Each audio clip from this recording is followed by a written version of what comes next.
Ya, tawarannya kita ingin mengurangi itu. Kalau walaupun SDGs mengatakan zero 2030, saya katakan tidak mungkin, dihilangkan tidak mungkin, tapi dikurangi harus.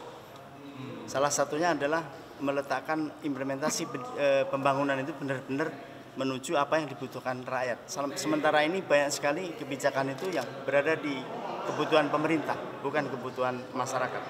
Oleh karena itu saya merasa bahwa petugas LSM dan perguruan tinggi bagaimana meyakinkan kepada pemerintah bahwa ada kekeliruan ketika melaksanakan kebijakan.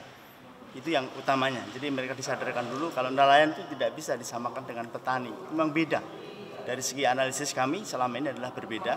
Dan justru yang kemarin, yang terakhir kami mempelajari bahwa modal sosial itu berguna untuk meningkatkan mengurangi kemiskinan. Tapi justru hancur oleh pembangunan itu sendiri. Nah, kondisi seperti itu harus disadari betul oleh pemerintah bahwa mereka perlu merevisi beberapa kebijakan yang selama ini dilakukan. Contoh kebijakannya Pak Prof? Dalam pembangunan perikanan seperti apa yang jangan tawarkan sebagai revisi? Ya, sebenarnya adalah pembangunan perikanan yang melibatkan masyarakat, tapi benar-benar dilakukan. Karena kami pernah menjadi sama Gede juga menjadi site advisor Kopis Project, dikatakan memang dia dari bawah, tapi nggak pernah begitu. Tidak pernah, artinya ya mereka merasa ini memang memerlukan masukan dari bawah, tapi pada prakteknya para pejabat tingkat 1, tingkat 2 itu saya merasa dia gagal menerjemahkan dari pusat dan gagal mengaspirasi dari masyarakat. Itu yang utamanya. Tapi kami tidak berani mengatakan seperti itu. Sekarang aja Pak. Konsep piramidanya seperti apa?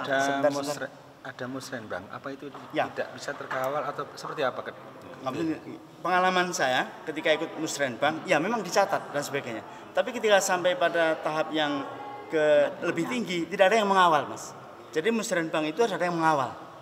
Karena tidak dikawal sehingga tergusur, ide-idenya menjadi tidak itu. Posisi LSM tadi pada LSM ini. Jadi kalau pemerintah itu memberikan peluang kerja berusaha dan dalam kenyataannya tidak semua masyarakat bisa akses, oleh karena tugas LSM adalah mengakses itu, meningkatkan aksesibilitas masyarakat. Jadi mereka bisa bekerja sama, bukan hanya mengkritik masyarakat. Seperti yang dilakukan Kiara itu kan bagus tuh. Jadi kalau memang salah, seperti misalkan undang-undang perikanan ini harus direvisi dan sebagainya, itu sekiranya bagus mereka. Struktur piramida tadi mungkin bisa dijelaskan mulai dari bawah ya. Jadi gini, itu kan dulu mesti orang bikin pembangunan berkelanjutan itu adalah ekonomi, ekologi, sosial jadi satu lingkaran.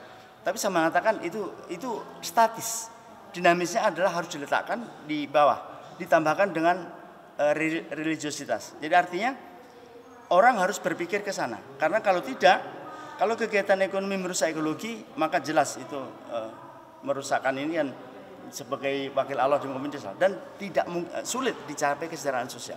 Kalau ekologi rusak, itu yang kami sampaikan. Itu bukan ide saya loh ya. Kami ide